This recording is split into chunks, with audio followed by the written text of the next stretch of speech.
in Leviticus chapter 20 there in the Old Testament.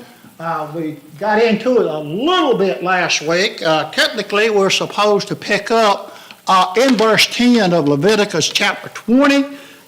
Here we find that it is a continuation of Moses receiving the law. A lot of times when we think about the law of Moses, we just think about the Ten Commandments. But as we see, there's a whole lot more to it than just the Ten Commandments, okay? That's when we have the Pentateuch, Genesis, Exodus, Leviticus, Numbers, and Deuteronomy. Covers all that pretty good. Very often they're referred to as the 5 books of Moses, and they are because he is the penman of those. One of the things that we've been talking about as this unfolds, why did God give them so many laws, if you will, in the law of Moses, so many regulations? And we've talked about that throughout this series of lessons and things on this, but really in Leviticus chapter 20 and verse 7 and 8, it kind of sums it up, what this is all about, doesn't it? What was this all about? Well, God wanted them to sanctify themselves. He said, sanctify yourselves, therefore, and be ye holy or set apart, for I am the Lord your God. And you shall keep my statutes and do them. I am the Lord which sanctified you. So this was a way of God setting them apart, and that's what the word holy simply means, is set apart. When we say the Holy Bible, all that is the set apart book. Bible is the Greek word is biblos, and that's what it means. Set apart book, and it's because it's distinct, and it's set apart from any other book that's ever been written, isn't it? Okay? And has a follow-up on that thought about God wanting them to be separate and set apart.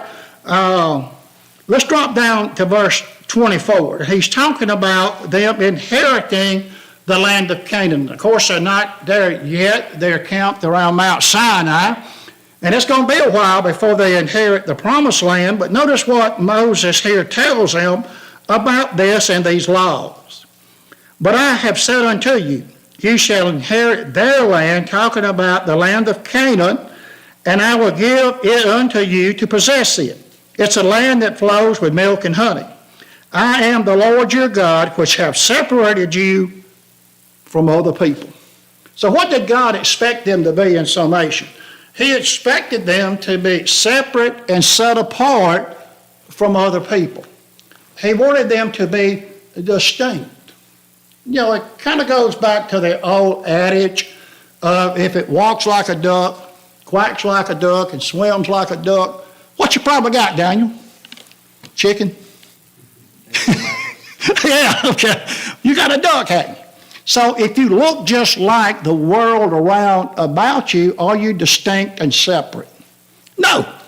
So how is God going to get the glory through these people?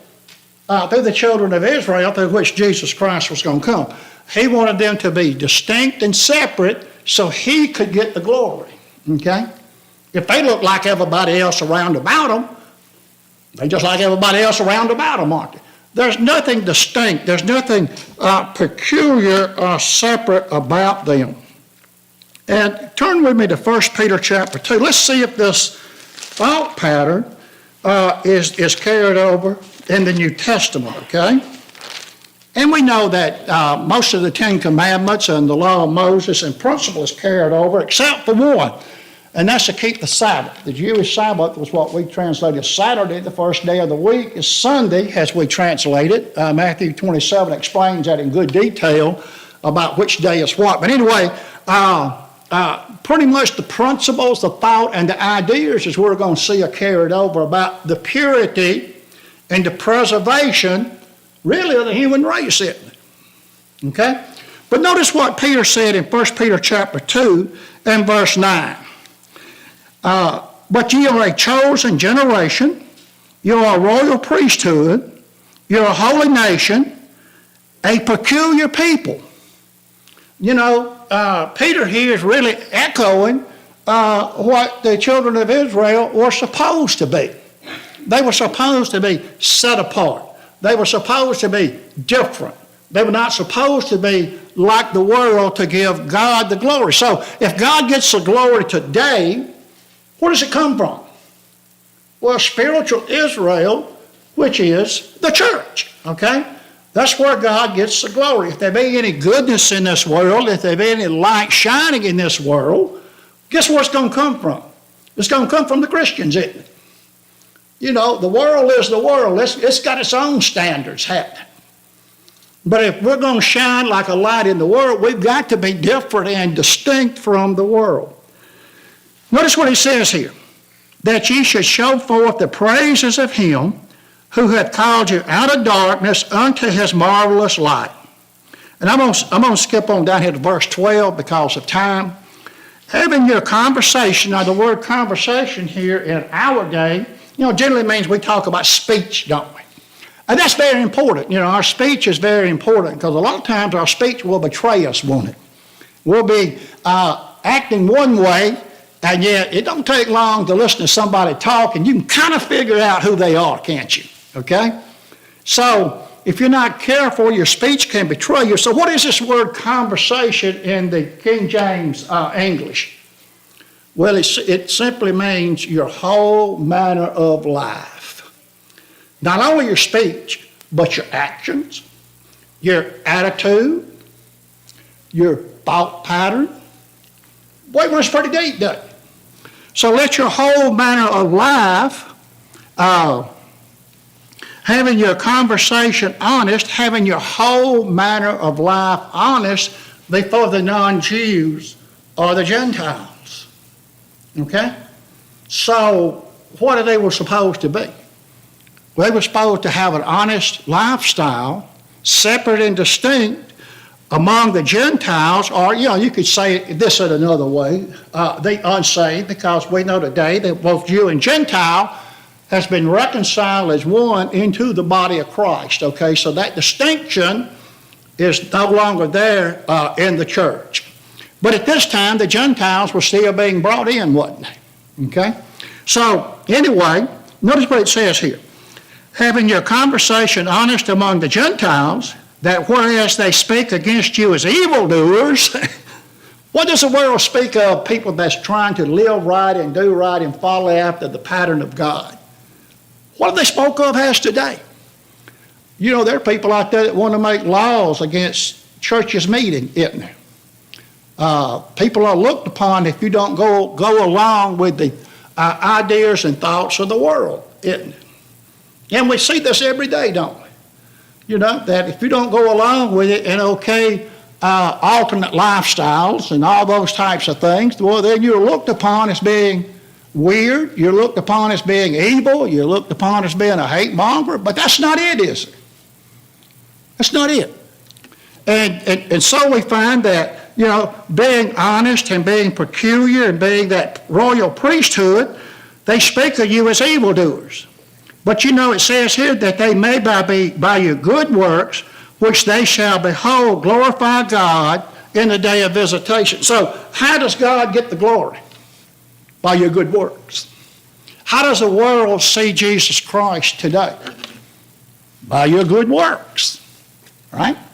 So we find that the idea or the thought pattern of God hasn't changed, is it? What were the children of Israel supposed to do? Well, they were supposed to glorify God, the nations around about them. Any of your brethren have any comments on that before I move on? I kind of went off on a tangent there, Reed. Imagine that, right? Anyway, so we have here in Leviticus chapter 20 some more of God's laws and regulations. And really what this is getting into is about the relationship between men and women. Verses 10 through 23 really get into it about the relationship between men and women and about how that relationship should be. What was going on here, God did not want them to be like the world around about them. Well, what was the world around about them doing? Marrying, giving in marriage, going with a daughter-in-law, all kinds of things when you read down through there. And we'll take a look at some of this very briefly in just a minute, and you're going to say, well, looks like he's talking about September the 15th, 2024.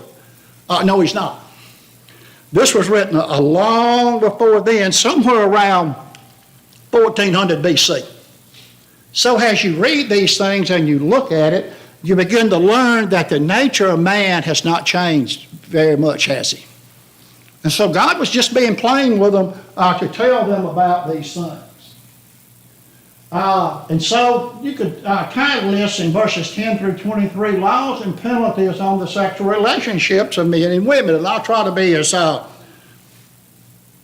easy about this as I can, but it's in the Bible and we can't dodge it, can we? Daniel, would you begin reading in verse 10 and I'll tell you when to stop. The man who commits adultery with another man's wife, he who commits adultery with his neighbor's wife, the adulterer and the adulteress, shall surely be put to death. The man who lies with his father's wife has uncovered his father's nakedness. Both of them shall surely be put to death. Their blood shall be upon them. If a man lies with his daughter-in-law, both of them shall surely be put to death. They have committed perversion. Their blood shall be upon them. If a man lies with a man as he lies with a woman, both of them have committed an abomination. They shall surely be put to death. Their blood shall be upon them. If a man marries a woman and her mother, it is wickedness. They shall be burned with fire, both he and they, that there may be no wickedness among you. Wow, now what would you think God would have to give these types of direct and blunt directions to what was to be his people? Well, you know, we're all subject to temptation and sin, aren't we? And you would think that after what they had saw, if you remember, this group of people that he's addressing here and talking to, what had they seen? Well, they had seen the plagues that God had done to Egypt, denouncing and destroying the gods of Egypt is what those plagues were doing. They had seen that. What else had they seen? They had seen the death angel pass through the camp, hadn't they? And the ones that had the blood over the lintel did not suffer death, did they? What else had they seen? The Red Sea parting. Now you would think out of all of that, somewhere or another, something might have tripped in the back of your mind and thought, hey, you know what? You know, I better pay attention to this. There must be something to this.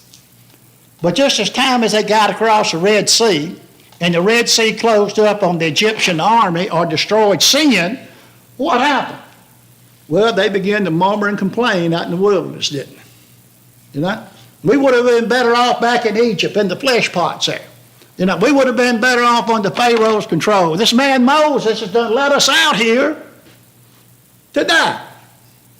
What a short memory we have sometimes, isn't it? A lot of times we say it like this. Maybe they couldn't see the forest for the trees, right? You know? And yet now God has to give them specific commands on how their actions and attitude and relationships should be. You know? Jeff, would you begin at verse, let me put these glasses on. 15, there you go. If a man lies with an animal, he shall surely be put to death, and you shall kill the animal. If a woman approaches any animal and lies with it, you shall kill the woman and the animal. They shall surely be put to death, their blood be upon them. If a man takes his sister, daughter of his father, or daughter of his mother, and sees her nakedness, she sees his nakedness, it is a disgrace, and they shall be cut off in the sight of the children of their people. As he uncovered his sister's nakedness, and he shall bear his iniquity. If a man lies with a woman during the menstrual period and uncovers her nakedness, he is made naked her fountain, and she is uncovered the fountain of her blood. Both of them shall be cut off from among the people. You shall not uncover the nakedness of your mother's sister or your father's sister, for that is to make naked one's relative, and they shall bear their iniquity. If a man lies with his uncle's wife, he has uncovered the uncle's nakedness, and shall bear their sin. They shall die childless. If a man takes his brother's wife, it is impurity, and has uncovered his brother's nakedness, and they shall be childless. Okay, you can stop right there. Okay, so as we look down through here, God is getting really plain and specific about these actions of being of a hard heart and mind, of falling into the temptation of sin and going off in a path that he never intended for mankind to go in. Okay? He realized that these people are not only going to be battling themselves, but there's a third party involved here. And we forget about this third party that's involved here. And he's been involved the whole time, hasn't he? He's been involved since shortly after the creation happening. And who is that third party? It's the devil, isn't it? His job was to thwart the plan of God, to prevent Jesus Christ from coming to this earth, dying for mankind, being buried, and rose the third day. Because, see, if that happens, his power is limited, okay? And he couldn't have that. So we know that his influence was felt in the flood, wasn't it? His influence was felt in the destruction of Sodom and Gomorrah. His influence was felt as Israel decayed and fell and was carried away into captivity, wasn't it? The whole thing about this was to thwart the plan of God. Somehow I got to prevent this from happening. I got to prevent Genesis chapter 3 and verse 15 from happening. And so he's using every method that he can think of to do this. And you can see that a lot of this influence is still being felt today, isn't it? You know, you find that a lot of this carried what with it? The death penalty. God did not want that corruption amongst his people. And so today, you know, find it is really still true that God does not want this corruption among his people, does he? I want you to turn with me to Hebrews chapter 13. Let's see if this principle or this thought is still alive today. Hebrews chapter 13. I want you to notice what he said. He kind of sums it up in one verse here, doesn't he? Let's see what he says here. Hebrews chapter 13 and verse 4. Marriage is honorable in all, and the bed undefiled, but whoremongers and adulterers God will judge. Isn't that kind of the summation of what was going on there? You know, he just used a few words, didn't he? As far as the honorability of marriage, it doesn't matter if a minister in the church marries you. A justice of the peace can marry you. If you happen to be on a ship, maybe on a cruise, and you decide to get married, the captain of the ship can marry you. That's an honorable marriage, okay? If you happen to be a tribe of Native Americans and the Indian chief marries you, then guess what? You're married. You know, I tell this story, and some of you probably got tired of hearing it, but it just kind of sticks with me before I retired. Guy I worked with, and we worked close on some projects together and all, and I talked to him about staying away from Tunica, Mississippi, okay? He loved to go over there and gamble and all that kind of stuff, but, you know, he paid about as much attention to me as that wall, okay? But anyway, I remember distinctly, but I can't remember if it was on a Monday or Tuesday, Jill, but I remember him coming in my office and sitting down and says, Bobby, I got to talk to you. I said, okay, well, what's about? I thought it might be something going on in the plan of the facility, right? Okay. He says, you ain't going to believe what happened. He says, you know I like to go to Tunica, Mississippi, right? I said, yeah, you seem to have that habit, okay, of going over there. He says, well, he says, on Sunday morning I woke up married.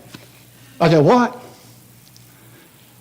He said, yeah, he said, I got over there and he said, you know, we got the gambling, we got the drinking and met this woman, blah, blah, blah, blah, blah. And he said, I don't even know when it happened.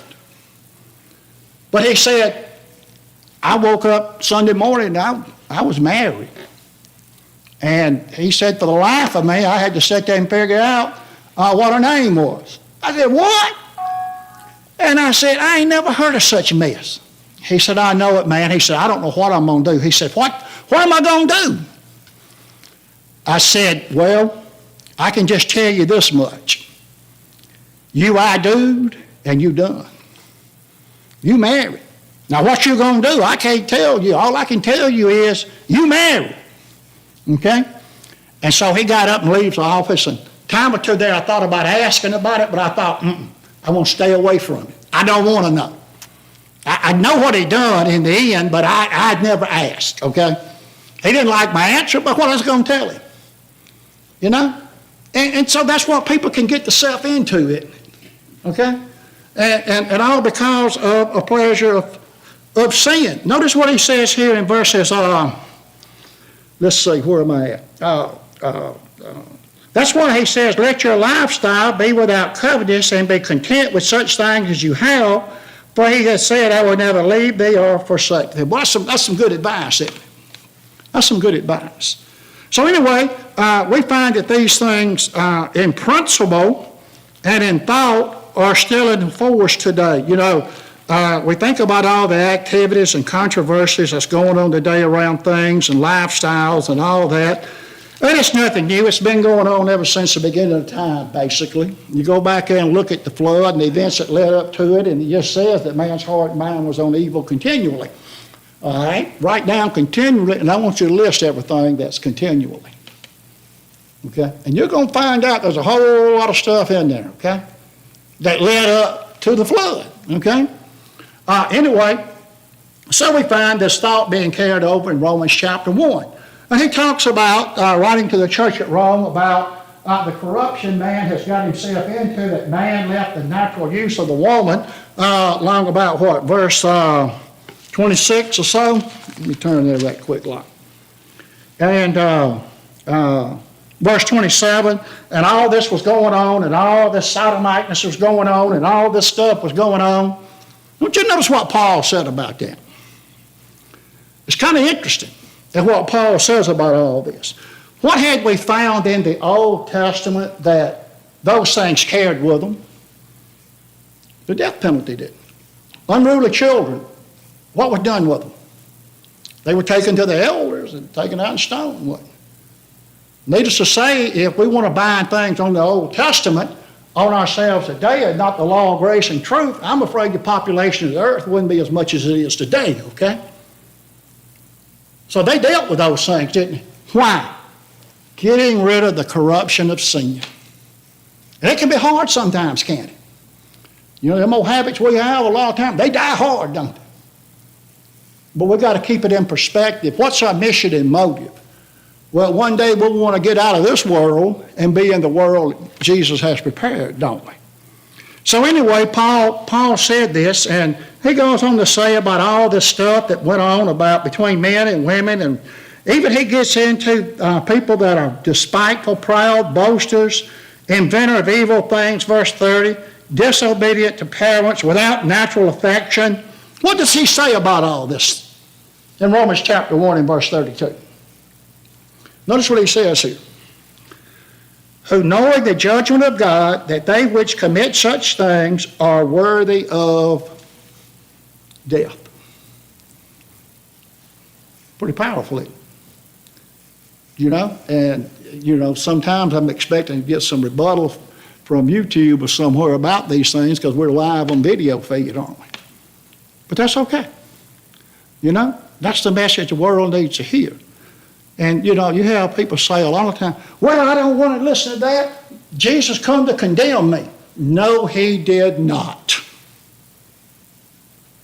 Everybody likes John 3:16, for God so loved the world that he gave his only forgotten son, that whosoever believeth on him should not perish, right? Everybody likes that, right? Why don't you drop down and read verse 17 and 18 and the rest of that. It's blown completely out of context there. It's a true statement. But notice what he said. He said that Jesus did not come into the world to condemn the world, but to save the world. For the world already stood condemned. See, the cart is before the horse. Jesus didn't come to condemn anybody. Now, he came and identified sin so people could make that correction, didn't he? And that's what we do today. But he didn't come to condemn the world. The world stood condemned. He came to save the world. To save the world. And you know, and that's what it's all, and we could go on and on with this, and I got to get through with this chapter and maybe start on another chapter, okay? So, we find here, oh, Daniel, I done something. Can you go over and put that screen back big for me? I done hit the wrong button or something. So we find that what we've been talking about so far, that God outlines laws concerning sexual relations, each followed by strict penalties. Okay. To ensure the preservation of the family structure and to prevent sexual perversion. To do what? To ensure what? The preservation of the family structure. Boy, that's something, isn't it? You know what volley Satan fired into and we talked about Satan's trophy case and about how he's got a lot of trophies, right? I should have put in there one very important trophy that he has in his trophy case that's been very successful. And you know what that is? The destruction of the family. I'm talking about the natural family, okay? He's done a pretty good job on firing that shot into the nest and blowing it up, hasn't he? I mean, you know, the family's a lot of times is in turmoil, in chaos. People don't know who to call mama. People don't know who to call daddy. People don't know who to call grandma. It's a mess, isn't it? You know, I should have put that up as a trophy, shouldn't I? Because he has used that and he has utilized that, hasn't he? But God had a plan for the family structure. You know how it goes? Man, woman, and they had children. Now, nowhere does that say Adam and Steve. You know, people to have you believe that in Genesis says, now Adam and Steve recruited. That ain't what it says. Adam and Eve procreated. They had children. They didn't recruit. Okay? There's a lot of stern warnings in all this about the direction that people can go in. Notice what it says here. I probably need to finish reading verses 22 through 23. I didn't get that, but anyway. We'll start here.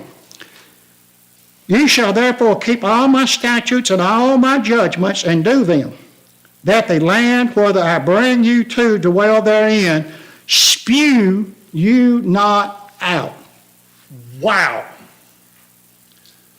You mean corruption can get so bad that the land itself will spew you out? Yeah, where have we seen that before? Well, we've seen that in Leviticus chapter 18, verses 23 through 25, and Leviticus chapter 18, verse 28, for example. You can get so corrupt, the land itself will vomit you out. Well, how does that work? Well, you can get so violent against nature, what's left? What happened to the children of Israel when the 10 tribes were carried away? How did it get to that point? Exactly what we're talking about here. They were carried away into captivity. What happened to the other 2 tribes, Judah and Benjamin, eventually? They too, because of sin, were carried away. They no longer possess that land. Okay? That land was conditional. Moses told them, as long as they did what God said, the land would bless you. The land with milk and honey. But you didn't choose that. You know, it seems like, and when you study biblical history, and you can go there, and it's been real interesting about circular history, what some great writers have said about the decay of society. It does make you wonder if the line that you step across is going directly against nature, and God makes a change. He's did it throughout history. He did it with the flood. He did it with Sodom and Gomorrah. He did it with the Egyptians. Let's fast forward in new time. He did it with the Roman Empire. And you know, it's kind of strange when you say this, that when those changes were made, who were the people that were involved in it? The Persians. Go back and look. Okay? Don't take my word for it. I'm human. I'm fallible. You may find something in there that I hadn't seen or that's, great writers haven't seen. So, it's a dangerous thing, isn't it? To do these things, that the land itself can spew you out. And walk ye not in the manner of the nations which I cast out before you. For they committed all these things, and therefore I abhorred them. They done all these things. And I punished them. I pushed them out. Their ways spewed them out, if you will. Did I want to do that? No. What did I want them to do? To repent, right? They made that decision. Today, who makes a decision on what we do with Jesus Christ? Do I? Do Jill? That's only a decision you can make. I can't make it for you. I can show you, I can guide you, I can tell you, I can point you. But whose decision is it in the end? It's the individual, isn't it? It's the individual's decision. And so, notice what else he says here. But I have said unto you, ye shall inherit their land, and I will give it unto you to possess it, a land that floweth with milk and honey.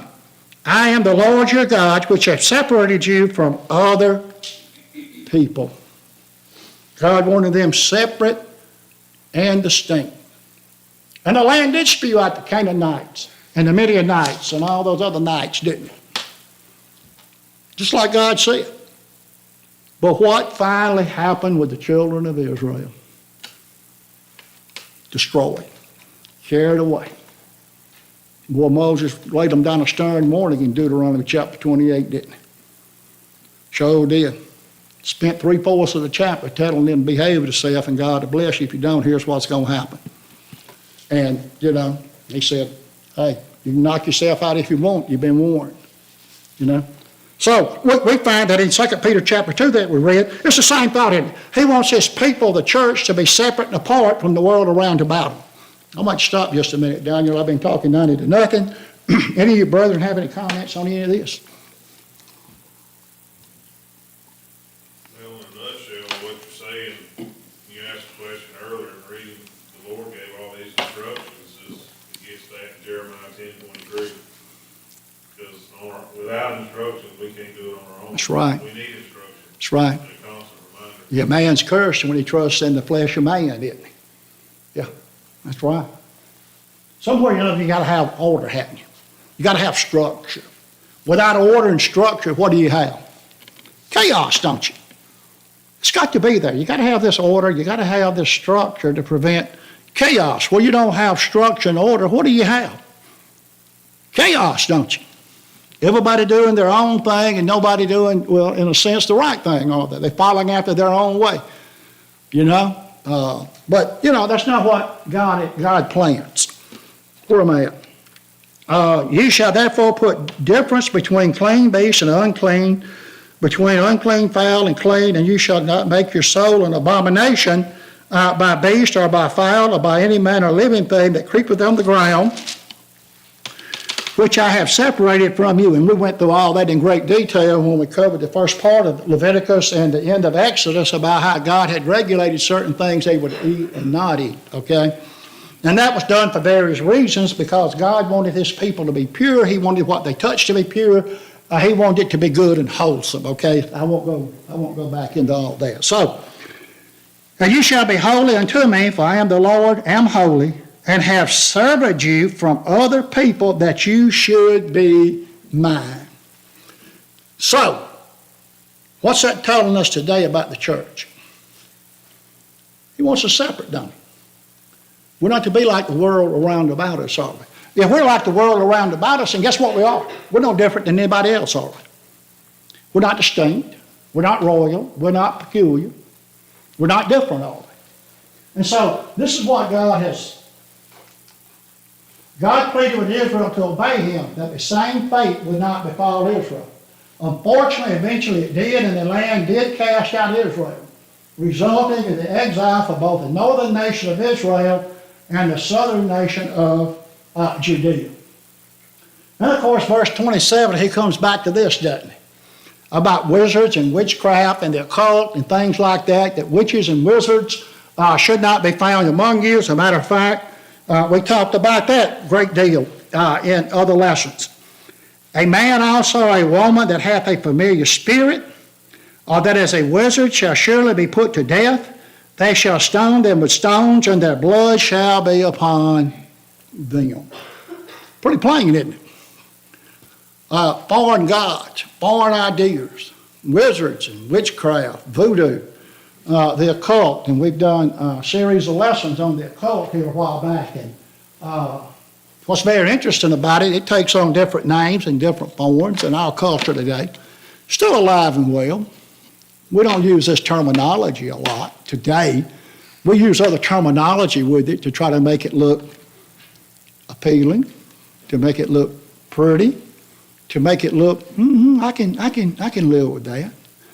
But it's still what it is. You know, I've told this story, Morgan, several times. Years and years ago when I was a young man, I worked in the auto industry and we sold speed equipment, okay? Try to make cars go faster. Well, these companies would come out with all these different products, right? Supposedly to make the car go faster, to cut, tenths of a second off the quarter mile, right? It'd come out, everybody got to have it, everybody buy it, put it on the car, run it down the track. Well, it didn't do anything. So it kind of go away, right? Well, there was a company out in California called Cal Customs, okay? They were a big chrome plater and all, making things look pretty. Oh, at a period of time, you start seeing this product come back chrome plated, right? Oh, it looked good, didn't it? Boy, that thing was pretty, you know that? Guess what? Still didn't do nothing.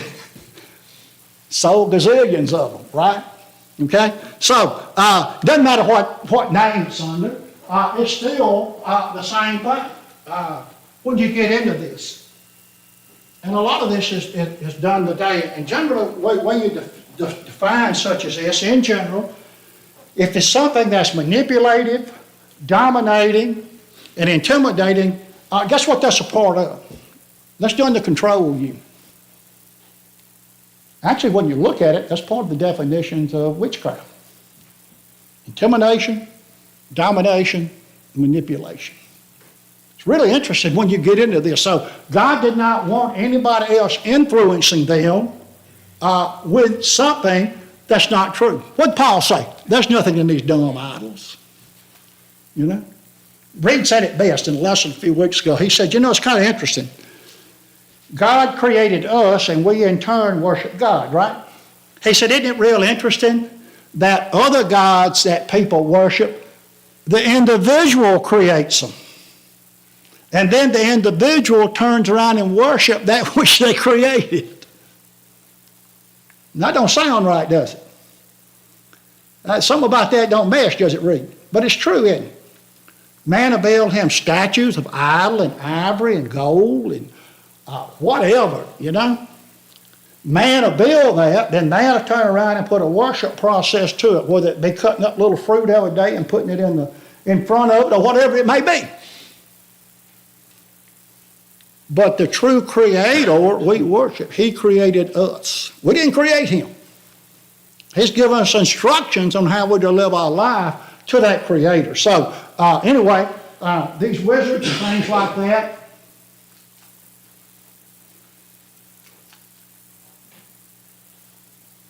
the King James Version, a man, also a woman that hath a familiar spirit, or that is a wizard, shall surely be put to death. They shall stone them with stones, and their blood shall be upon them. That's pretty plain, isn't it? That's pretty plain. We need to be thankful today that we live under the law of grace and truth, don't we? And we find that with the law of grace and truth, God has given people ample time to repent, hasn't he? But that day of judgment is coming, isn't it? And it's likened unto the death at the judgment, isn't it? Of things repented. This was a physical situation with Israel. They actually put people to death. Today we don't actually do that, even though it looks like Paul says, hey, wait a minute, some of this stuff, they worthy of death. But God is long suffering that any shouldn't perish, right? So we're under the law of grace and truth, okay? Now we need to be appreciative of that. And so how is that going to work out as far as death today? But if we go to the judgment unprepared, we haven't repented, confessed, and been baptized, and been added to the church and living faithfully, the death sentence is there. It's there, just like it was in the thought pattern hadn't changed. This idea of physically putting to death, which sin's carried over in the New Testament, Colossians chapter 3, we're to mortify the sins that are in this body, right? We're to put them to death, right? But if we don't, is a death penalty still there? Absolutely. It's like a lot of things. That hadn't went anywhere. Now, did the law of Moses change as far as the way they worship God and animal sacrifices and all those things? Absolutely. That was done away with in Jesus Christ. But the laws of nature and the principles that God laid down, they ain't went anywhere.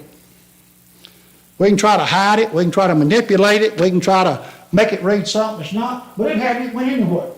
God emphasizes the need for purity and unclean animals. He once again underscores the death penalty for those who engage in mediumship or spirits. This chapter narrates God's direct communication to Moses on stringent laws and corresponding penalties associated with idolatry, spiritualism, and sexual immorality. These commandments, aiming to uphold the sanctity and holiness among the Israelites, are imparted as the nation prepares to inhabit a new land. Look at that. The end. Okay? So, we'll pick up in chapter 21 next week, and then we're going to have about a 15-minute break, and then we're going to get ready for the worship service.